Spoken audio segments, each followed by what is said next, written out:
तो जी welcome back दोस्तों। अच्छा दोस्तों, आपने दुनिया में रहते हैं, आपने जेल का नाम तो ज़रूर सुना है, ठीक है? और जेल जो है ना वो एक ऐसी जगह है जहाँ पे आप ये कहते हैं कि ऐसा बंदा आता है जेल के अंदर जिसने कोई ना कोई क्राइम किया होता है, उसके ऊपर इन्वेस्टिगेशन चल रही होती है, उसका ट्रायल जो है वो ट्रायल कोर्ट के अंदर चल रहा होता है, अदालत के अंदर या किसी भी कोर्ट के अंदर चल रहा होता है, तो वो बंदा जो है ना वो जेल में आता है। कभी वो सजा लेने आता है, भुगतने आता है और कभी जो है वो अंडर ट्रायल होता है तो वो वहां पे आता है। लेकिन कभी आपने ऐसा भी सोचा है कि दुनिया में एक ऐसी जेल भी है या एक ऐसे जगह भी है जहां पे किसी कैदी का कोई ट्रायल नहीं हो रहा, कोई कैदी किसी जज के सामने या किसी अदालत में पेश नहीं होता, लेकिन वो फिर भी वहां पे रह रहा होता है। जी हाँ फ्रेंड्स, मैं बात कर रहा हूँ आपकी ग्वांतानामो बे जेल की। ठीक है। अब ये ग्वांतानामो बे ये है क्या? ग्वांतानामो बे एक्चुअल में किधर है, इसकी हिस्ट्री क्या है, क्यों ये जेल बनी, किस मकसद के लिए बनी और आज तक ये बनी है, कितने कैदी हैं, अमेरिका का इसका क्या होल्ड है, किस जगह पे है और जिस मुल्क में है वहां पे उन उसका और अमेरिका के साथ क्या रिलेशन है, पूरी दुनिया इंटरनेशनल क्रिमिनल कोर्ट आईसीसी वो क्या कहती है, अक़वाम मुत्तहिदा यूनाइटेड नेशन वो क्या कहते हैं, खुद अमेरिका के कानून लॉ वो क्या कहते हैं, ठीक है, ह्यूमन राइट्स वॉच वो क्या कहते हैं, ये तमाम चीजें हम देखेंगे। ठीक है। और फिर अमेरिका के काफी सारे प्रेसिडेंट्स ने कहा कि हम इसको बंद कर रहे हैं, कुछ ने कहा नहीं बंद कर रहे। ये तमाम चीजें हम इस वीडियो में मतलब कोशिश करेंगे कि इन तमाम चीजों को ऊपर रोशनी डालें। देखें, ग्वांतानामो बे जो है ना ये एक क्यूबा के अंदर एक इलाका है, हिस्सा है। जैसे आप कह सकते हैं कि पाकिस्तान का कोई भी शहर आप ले लें, ठीक है, उसी तरह क्यूबा जो है वो दुनिया का एक मुल्क है, उसके अंदर ग्वांतानामो बे जो है ना वो एक जगह है जिसका नाम है ग्वांतानामो। ठीक हो गया, क्यूबा के अंदर है। अब आप सोचेंगे कि ये जो ग्वांतानामो क्यूबा के अंदर है और अमेरिका का होल्ड है, ये कैसे हो सकता है, जेल अमेरिका ने बनाई है। तो देखें, इसकी हिस्ट्री ये है कि ये जो ग्वांतानामो है ये 1898 में, जब आप ये कह सकते हैं कि उससे पहले मैं आपको बता दूं, ये जो ग्वांतानामो क्या मुल्क है, आप जिसका नाम क्यूबा है, ये क्यूबा भी लैटिन अमेरिका का एक मुल्क है, लैटिन अमेरिका के साथ है, मतलब अमेरिका की सरहदों के साथ क्यूबा लगता है। ठीक हो गया, उसी के अंदर आता है। तो हुआ ये कि 1898 में क्यूबा जो है वो स्पेन का हिस्सा था, स्पेन के जेर तसल्लुत था, स्पेन ने इसे कब्जा किया हुआ था। तो अमेरिका और स्पेन की जंग हुई 1898 में, ठीक है, आज से बहुत सौ साल पहले। 1898 में जब जंग हुई तो अमेरिका ने फौजें उतार दी अपनी क्यूबा के अंदर, फौजें उतारी क्यूबा के अंदर और क्यूबा को आज़ाद कराया स्पेन से। ठीक हो गया, अभी आपने ये ज़हन में रखना है, स्पेन से आज़ाद करवा के ये जंग जीत गया अमेरिका और वहां पे अपनी फौजें खड़ी रखी क्यूबा को। अब हुआ ये कि पूरा का पूरा क्यूबा जब आज़ाद हो गया तो एक जो जगह थी, हिस्सा था जो कि बिल्कुल करीब था अमेरिका के, वो था ग्वांतानामो। ठीक है। अब ये जो ग्वांतानामो है इसके ऊपर इसने फौजें सबसे पहले उतार के रखी और कहा कि हम यहाँ से जाएंगे नहीं। वो जाते जाते जाते 15-20 साल वहां पे रहा, पूरा क्यूबा खाली कर दिया, लेकिन ये जगह उसने खाली नहीं की। क्यों खाली नहीं की? इसकी एक स्ट्रेटेजिक लोकेशन थी, इसकी इंपॉर्टेंस थी। वो इसलिए थी कि वहां पे बैठ के ये बिल्कुल एक, आप ये कह लें कि समंदर के साथ है ये जगह। तो वहां पे बैठ के अमेरिका ने कहा कि हम यहाँ पे नेवल बेस बनाएंगे और नेवल बेस जो है वो इसलिए बनाएंगे कि इसका स्ट्रेटेजिक इंपॉर्टेंस है, यहाँ पे बैठ के हम पूरा कैरिबियन सी देख सकते हैं, वहां पे बैठ के हम पूरा जो लैटिन अमेरिका है, लैटिन कॉन्टिनेंट है, उसके ऊपर होल्ड रह सकते हैं और उसकी सर्वेलेंस कर सकते हैं। तो उसने वहां पे नेवल बेस बना दिया और आज भी बहुत सारी मिसालें हैं जहाँ पे अमेरिका के नेवल बेस बने हुए हैं। ठीक है। तो या रिसर्च सेंटर बने हैं, तो ये ग्वांतानामो जो है वो भी उसी का हिस्सा है।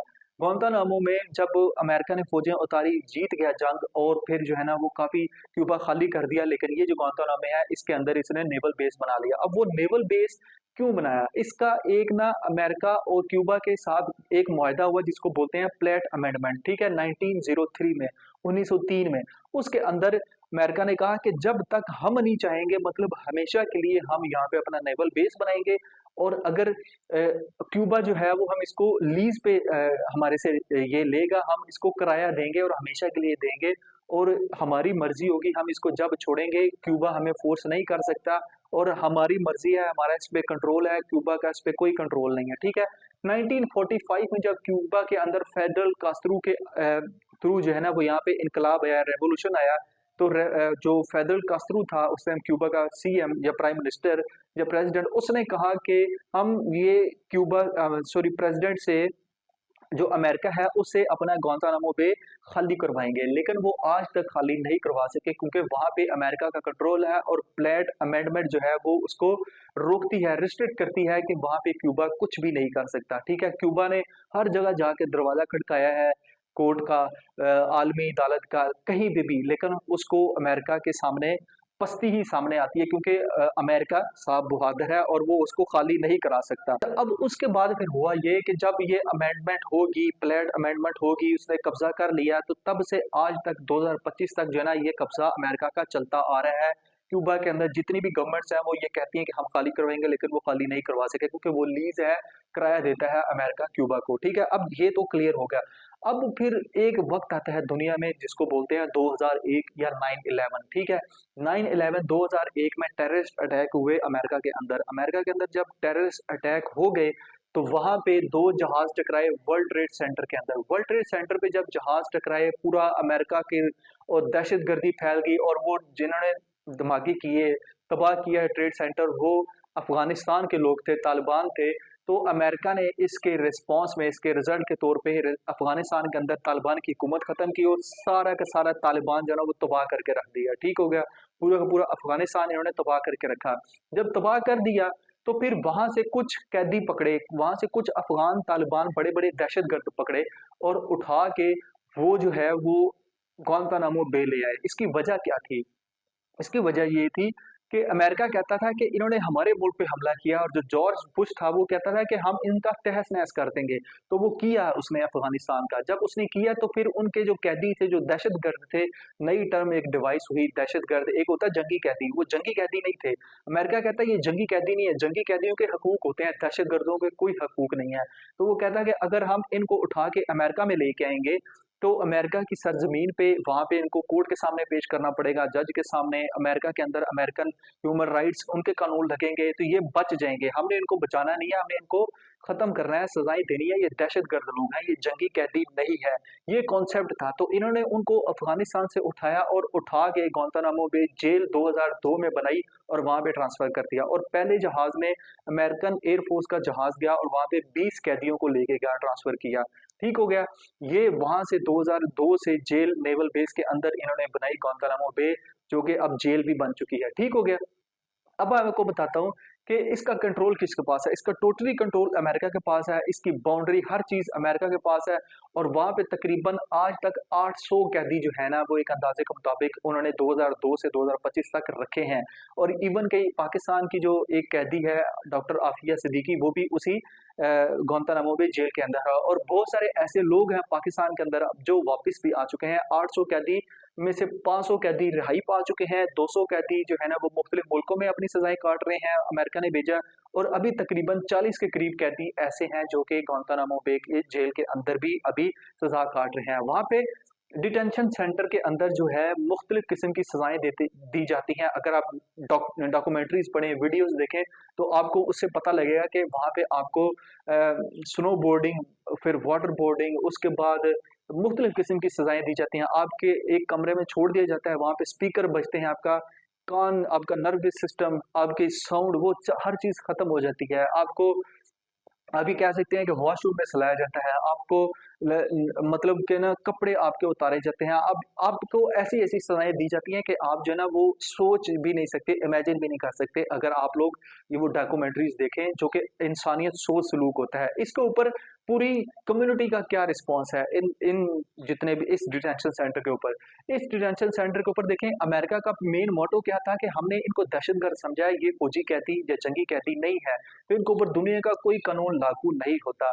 ये अमेरिका का क्लेम है। ठीक है, लेकिन जो अमेरिका के अंदर खुद इंसानी हकूक है, ह्यूमन राइट्स है, यूनाइटेड नेशन है, यूरोपीय यूनियन है, वो तमाम के तमाम लोग और बाकी मुल्क जो है ना वो अमेरिका को कहते हैं कि ऐसा नहीं हो सकता, वो भी इंसान है, इनके ऊपर अमेरिका में लाके मुकदमे चलाए जाएं। तो फिर इस रिस्पांस के तौर पे जितने भी सदर आए अमेरिका के अंदर, वो काफी सारे लोग कहते हैं, कोई कहता है कि हम इसको बंद करेंगे, कोई कहता है कि हम इसको बंद नहीं करेंगे। तो उससे होता ये है कि आप ये कह सकते हैं कि बराक ओबामा, जब जॉर्ज बुश ने तो ये बनाई थी, बराक ओबामा आया तो उसने कहा हम इसको बंद कर देंगे। बराक ओबामा के बाद आप ये कह सकते हैं कि ट्रंप आया तो ट्रंप ने कहा हम इसको जारी रखेंगे। लेकिन ट्रंप के बाद जो बाइडन आया, जो बाइडन ने कहा कि हम इसको बंद करेंगे।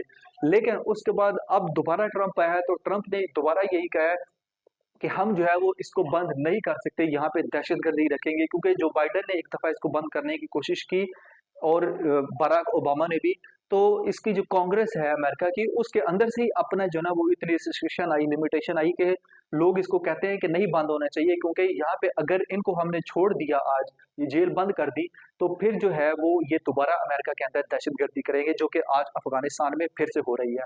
तो ये तमाम की तमाम स्टोरी थी इस गुआंतानामो बे की, इस गुआंतानामो जेल की और इस नेवल बेस की, और ये इम्पैक्ट डालती है नफ्सियात के इंसान के तौर पे। और आप ये कह रहे थे कि हर फैक्टर इसके ऊपर जो है ना वो इम्पैक्ट कर रहा होता है।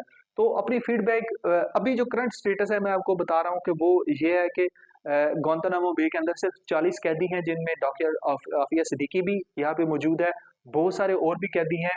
लेकिन इनके अंदर कोई, आप ये कह लें, किसी का कोई मुकदमा नहीं है, कोई किसी का कुछ कुछ भी नहीं है। आप ये कह सकते हैं कि उनकी अपनी मर्जी है, वो जिस टाइम अमेरिकन चाहें या उनके मेकर्स चाहें तो वो उनको रिहा कर सकते हैं, अदरवाइज वो वहीं पे सजा काट रहे हैं। ये गुआंतानामो जेल है। आप अपनी फीडबैक जो है ना वो लाजमी दें। आपने कभी कोई ऐसी डॉक्यूमेंट्री देखी है जो बंदा वहां से रिहा होके आया हो? तो अपनी फीडबैक लाजमी दें कमेंट सेक्शन में। तो इंशाल्लाह आपको किसी नेक्स्ट टॉपिक में मिलते हैं। अल्लाह हाफ़िज़।